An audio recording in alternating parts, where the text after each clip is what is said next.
사도행전 교회가 예루살렘에 처음 생겼을 때 사람들이 칭송했습니다. 47절에 하나님을 찬미하며 또 온 백성에게 칭송을 받으니, 왜 온 백성이 예루살렘 교회를 칭찬했을까요?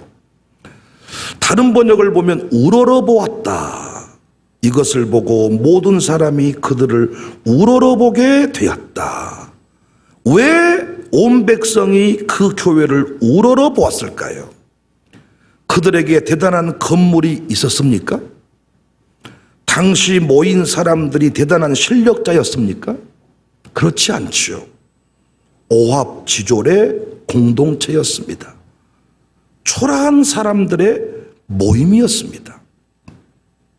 하지만 그들에게는 당시 사람들과 분명히 구별되는 삶의 모습이 있었어요.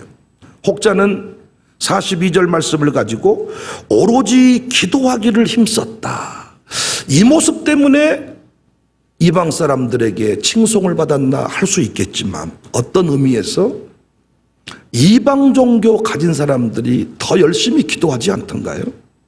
그러니까 기도하는 모습 가지고 온 백성에게 칭송받은 건 아닙니다. 왜 칭송을 받았는가? 그동안에 보지 못한 모습을 보았습니다. 그 모습이 44절인데, 믿는 사람이 다 함께 있어 모든 물건을 서로 통용하고 또 재산과 소유를 팔아 각 사람의 필요를 따라 나누어 주며 날마다 마음을 같이하여 성전에 모이기를 힘쓰고 집에서 떡을 떼며 기쁨과 순전한 마음으로 음식을 먹고. 정리하면 세 가지 모습이거든요. 첫 번째 모습은 모든 물건을 서로 통용했다. 두 번째 모습은 재산과 소유를 팔아 필요를 따라 나누어 주었다. 세 번째 모습은 성전에서뿐만 아니라 집에서까지 떡을 뗐다. 가족 공동체의 모습을 보여준 것입니다. 초대교회가 위대한 교회라고 칭송을 받은 이유는 세상과 다른 분명한 모습이 있었기 때문인데, 그 모습은 욕망의 노예로 살지 않고 성령의 노예로 살았습니다. 자신만을 위해 살지 않고 이웃을 위해 살았습니다. 혼자 살지 않고 함께 살았습니다. 이 삶을 한마디로 정리하면 각 사람의 필요를 따라 나누는 삶의 영성이 있었다입니다. 오늘 이 말씀을, 이 내용을 모르는 사람이 있으신가요? 제가 말씀드린 내용이 어려우신가요? 그런데 이렇게 사는 신자가 이 시대에 많지 않습니다. 교회 안에서 복에 대한 개념 정리가 바뀌지 않은 까닭입니다. 우린 지금도 복 받아라 그러면 아멘 하는데, 그 복 받아라 개념 속에는 나는 물론이거니와 제 아내 그리고 두 아들까지 좋은 집 살아야 되고 좋은 차를 타야 하고 내 통장에 많은 돈이 있는 걸 생각합니다. 아울러서 높은 자리 올라가는 것이 복이라고 말합니다. 그렇습니까? 많이 가진 것이 복입니까? 예수님이 복 받았다 할 때, 복 받아라 할 때 정말 소유의 복을 말씀했나요? 예수님이 말씀하신 복, 사도행전 교회가 보여준 복은 나눔의 복입니다. 어떤 사람이 복 받은 사람인가? 나누는 사람이 복입니다. 아무리 많은 것을 가졌어도 베풀지 않고 나누지 못하면 정말 한번 그게 아멘 하십시다. 그 사람은 복 받은 사람이 아니에요. 각 사람의 필요를 따라 나누어주는 사람이 진짜 이 진짜를 2박 3일 동안 하고 싶네요. 진짜 복 받은 사람입니다. 여러분과 저를 이 교회로 부르신 이유는 복 주시기 위함인데, 어떤 복입니까? 필요를 따라 나누는 기쁨을 누리는 복입니다. 쌓아두는 인생은 항상 불평합니다. 왜요? 더 큰 목표가 생기기 때문입니다. 1,000만 원을 모았어요. 기뻐할 것 같잖아요. 아니, 이제 5천만 원을 만들어야 되는 목표를 가지기 때문에 불평합니다. 쌓아두는 인생은 항상 불안합니다. 왜요? 그 안에 하나님이 없기 때문입니다. 쌓아두는 인생은 항상 적이 있습니다. 쌓아두는 사람에게 이웃은 자랑할 대상일 뿐입니다. 내가 어떤 모임에 가는 것은 명품 가방을 자랑하기 위해서입니다. 우리 식구들하고만 살 때 그 가방이 왜 필요합니까? 그래서 이웃이 필요한 것은, 교회가 필요한 것은 오늘 또 가방 메고 옷을 새로 샀는데 입고 갈 곳이 필요한 거예요. 이웃을 만나는 이유는 자신의 존재감을 드러내기 위해서입니다. 그래서 결국 모임 수준이 끼리끼리 수준입니다. 그래서 교수 많은 교회 있고, 의사 많은 교회 있고, 법조인 많은 교회 있고, 교회마저도 끼리끼리 모임이 만들어지고 말았습니다. 그런데 필요를 따라 나누는 사람은 항상 기쁨이 넘칩니다. 자신을 통해서 누군가 세워지기 때문입니다. 끊임없는 공급이 있습니다. 늘 베푸니까 이웃들이 몰려들기 시작합니다. 쌓아두는 인생은 사람들이 하나둘씩 따라가기 시작하는데, 필요를 따라 나눠주는 인생은 사람들이 늘 끌습니다. 놀라운 사실은 이 예루살렘 교회의 모습이 초기 한국 교회의 모습이었다는 것입니다. 우리 선조들은 교회를 어떻게 섬겼나요? 말씀 그대로입니다. 재산과 소유를 팔아서 필요를 따라 나누고 드렸습니다. 소유를 불리기 위해서 예배당을 찾아온 것이 아니라 바치기 위해서. 온라인 송금이 없던 시대이기 때문에 1,000번제를 드리기로 마음먹으면 1,000번을 예배당에 오는 거예요. 드리기 위해서, 헌금 바치기 위해서. 예배당 건축, 회, 선교, 모든 게 헌신이었습니다. 예루살렘 교회 7 집사가 다 헌신의 주인공이었듯이 초기 한국교회 장로, 권사, 안수 집사, 직분자들은 다 위대한 헌신의 주인공들이었습니다. 교회 재정부장 그러면 자기 집을 아예 담보 잡혀서, 자기 논을 담보 잡혀서, 자기 아들, 딸 학비 줄 것을 다 교회 재정에 갖다 바쳤습니다. 옛날에 목사님 생활비를 드려야 되는데 헌금이 나오지 않아서 못 드리면 반드시 재정부 장관께서 무엇을 팔든지 어디서 가져왔습니다.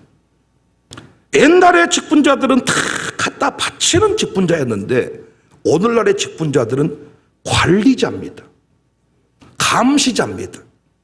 필요를 따라 돈을 나누지 않고 돈을 모으다 보니까 교회에 재산이 많아졌어요. 그래서 이 돈을 누가 훔쳐가지 않을까? 목사님이 훔쳐가지 않을까? 재정 맡은 장로가 훔쳐가지 않을까? 그래서 모든 직분자들이 하는 일이 감시하는 거예요. 재직에도 감시, 공동회도 감시. 날마다 그것만 들여다보는 장로님이 계셔. 재정부 그 회계 장부를 아예 그냥 파버리는 분이 계셔. 돈을 허투루 쓰자는 말이 아닙니다. 옛날에는 갖다 바치는 사람이 직분자였는데 요즘에는 감시하고 관리하는 사람이 직분자가 되었다는 것입니다. 다시 말씀드리지만은 예루살렘 교회 성도들과 우리 선조들은 교회를 이해할 때 부자 되는 것으로 교회를 이해하지 않고 교회는 헌신하는 곳이다. 교회는 바치는 곳이다. 교회는 순교하는 곳이다. 이런 개념 정리가 바로 되어 있었죠. 근데 오늘날 성도들에게 교회가 뭐냐라고 물어보면 놀이터다. 놀러 오는 것 같아요. 쓰리빠 신고 반바지 입고 바닷가 가는 모습이나 예배당에 나온 모습이나 별로 차이 나지 않습니다. 교회는 뭐냐? 로뎀 나무다. 그러니까 교회 카페가 로뎀 카페가 많아요. 지치는 인생이 밀린 잠을 이상하게 집에서는 불면증 때문에 잠이 안 오는데 예배당만 오면 잠이 쫙. 그래서 목사님 불면증이 해결이 돼요? 할렐루야요? 목사님 얼굴을 보니까 친정아버지 얼굴 같아서 편안하니 이렇게 잠이 잘 옵니다. 그러니까 교회는 밀린 잠을 자는 곳이다. 교회는 유람선이다. 교회는 돈을 불리는 곳이다. 교회는 인생의 위기를 해결하는 곳이다. 그래서 위기 때만 교회에 와. 잘 나갈 때는 오늘도 골프 치러 가고. 교회는 학교다. 그래서 학교같이 열심히 공부를 해. 그런데 우리 성도들은, 예루살렘 교회 성도들은, 그 7 집사는, 교회는 생명을 바치는 곳이다. 재산을 팔아서 바치는 곳이다. 그래서 그 교회 안에 가난한 사람이 없다. 헐벗은 사람이 없다. 이 정리가 분명했죠. 역동적인 교회는, 여러분 한번 보십시오. 역동적인 교회는 사람들의 필요를 따라 나누는 교회입니다. 경직되는 교회는 쌓아두는 교회입니다. 교회 재정이 많아져가지고, 부동산이 많아져가지고, 부동산 관리하는 장모님이 따로 계시고, 교회 그 통장 관리하는 분이 몇 분 계시고, 돈을 관리하는 이런 일이 많아지는 교회는 굳어지고 경직됩니다. 목사가 먹어버리지 않을까? 김 장로가 먹어버리지 않을까? 그 장로들 간에 서로 어떤 그 불협화음이 큽니다. 재직회가 시끄럽습니다. 그런데 다 나눠버린 교회는 역동적으로 바뀝니다. 아무나 직분자 하겠다고 나서지 않습니다. 그래서 기쁨으로 나누는 교회는 직분자 수가 많지 않습니다. 여러분이 한번 조사를 해보십시오. 역동적으로 미친 듯이 나눠버리고 교회 분립 개척을 해버리고 막 목사님이 이렇게 해외 선교에 막 미쳐버린 교회는 직분자가 많지 않습니다. 그런데 재산이 쌓여가는 교회는 직분자가 엄청납니다. 그러니까 일단 무조건 장로님이라고 부르면 거의 맞아. 거의 다 장로님, 전교인의 장로와 전교인의 권사와, 권사님 부르면 거의 다 권사님 맞다니까. 괜히 집사님 불렀다가 욕먹을 필요 없어. 교회는 단순히 숫자가 늘어가는 것보다 헌신자가 늘어가는 것이 중요합니다. 그런데 주보에 또는 교회 여러 가지 일을 감당할 때 그 사람이 그 사람일 때가 많아요. 교회 직분자는 늘어가고 숫자는 늘어가고 건물 동수도 늘어가는데 헌신자는 그대로야. 이런 교회는 칭송을 받지 못합니다. 여러분이 교회를 한번 분석해 보십시오. 이런 교회 안에서 기쁨이 없습니다. 사람이 세워지지 않습니다. 제가 청사교회 담임 목사로서 감사하는 한 가지는 제 생활비가 늘어가고 제 삶이 지난날보다 풍성해진 것이 감사한 것이 아니라, 목사라면 알 겁니다. 교회의 정체, 이게 얼마나 두려운 것인지. 사람들이 봤을 때는 큰 교회라고 말하는데 목사는 알고 있어. 헌신하는 사람은 몇 사람이 안 된다는 것을. 이 정체감이 얼마나 두려운지 몰라요. 근데 제가 이게 목회를 감당하면서 여전히 하나님 앞에 감사하고 여전히 웃을 수 있는 이유가, 예루살렘 교회의 모습이, 초기 선조들 그 한국교회의 모습이 우리 교회 안에 여전히 남아있고, 여전히 우리 교회 안에 그 사람이 아니라 생각지도 못했던 사람들이 재산을 팔아서 필요를 따라 나누어지는 일에 동참하고 있다는 것. 여러분이 주보에 보시면 제가 특별한 거면 주보에 다 이름을 항목을 내고 이 액수만큼 그대로 집행을 합니다. 강조하기 위해서. 제가 늘 여러분 앞에 소개를 하는데 보십시오. 거기에 그 사람이 그 사람 아닙니다. 했던 사람들이 어느 순간 안 합니다. 생각지도 못했던 사람들이 헌신의 자리에 이름을 올리고 청년들까지도 다음 세대들까지도, 야, 이것이 저의 감사의, 그나마 감사의 제목입니다. 우리 교회 장로 권사, 안수집사 권사들 필요를 따라 나누는 사람들입니다. 교회가 필요로 할 때 모든 것을 내주는 사람들입니다. 우리 교회 재정 맡은 장로님들 교회가 필요로 할 때 모든 걸 다 내주는 사람들입니다. 이름만 가지고 사는 사람 없습니다. 제가 나열하기 어려울 만큼. 여러분이 보시기에 별 볼 일 없어 보이는 사람들일지 모르겠지만은 그분들의 헌신의 스토리가 넘쳐납니다. 나는 그것이 감사해요. 사랑하는 여러분, 나이가 들어가면서 필요를 따라 나누지 않고 쌓아두는 인생이 있는데 어리석습니다. 그때부터 불안과 공포가 밀려오기 시작합니다. 나이가 들어가면서 수입이 줄어들면서 나누는 삶도 줄어드는데 그때부터 불안과 공포가 물밀듯이 밀려옵니다. 그래서 우리 교회도 보면요, 은퇴하고 불안, 초조, 근심증에 빠져버린 사람이 있습니다. 아무것도 하지 않으면 막 공포가 밀려오는 거예요. 헌신의 불이 꺼지면 불안과 공포가 밀려오고 다음 세대가 세워지지 않습니다. 여러분과 제가 필요를 따라 나누는 삶을 살지 아니할 때 우리 아들, 딸들이 세워지지 않는다는 거예요. 시편 기자는 말하죠. 의인의 자녀가 걸식함을 본 적이 없다.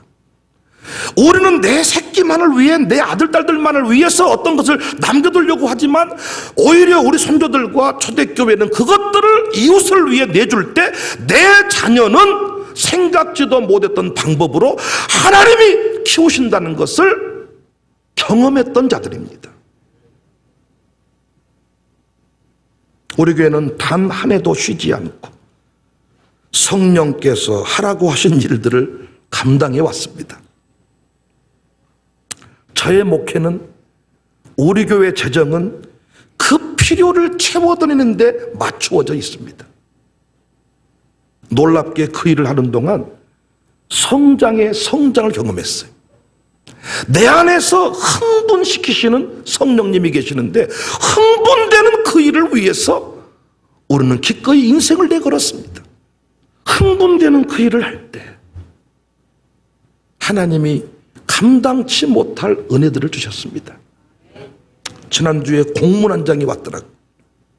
그 공문은 CIS 한인 선교사 협의회에서 보낸 공문이었습니다.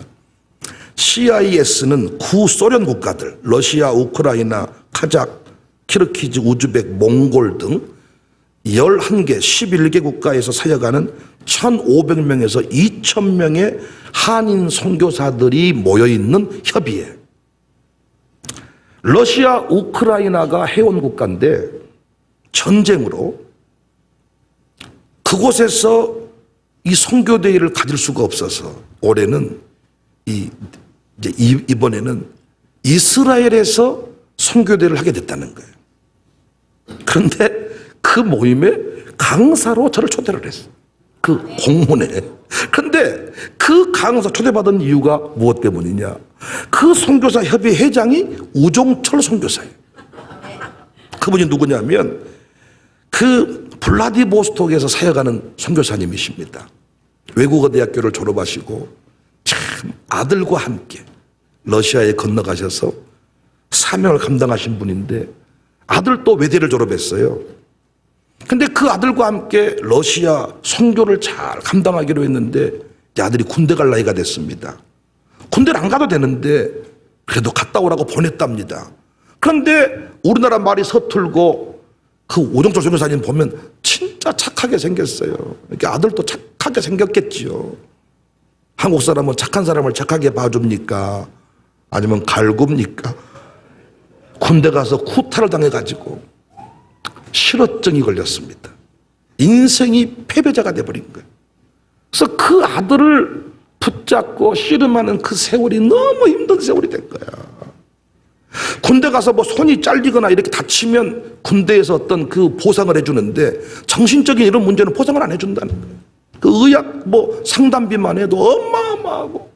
그런데 제가 그 장로 수련회를 블라디보스토크에서 했는데 제가 강사로 갔단 말이에요.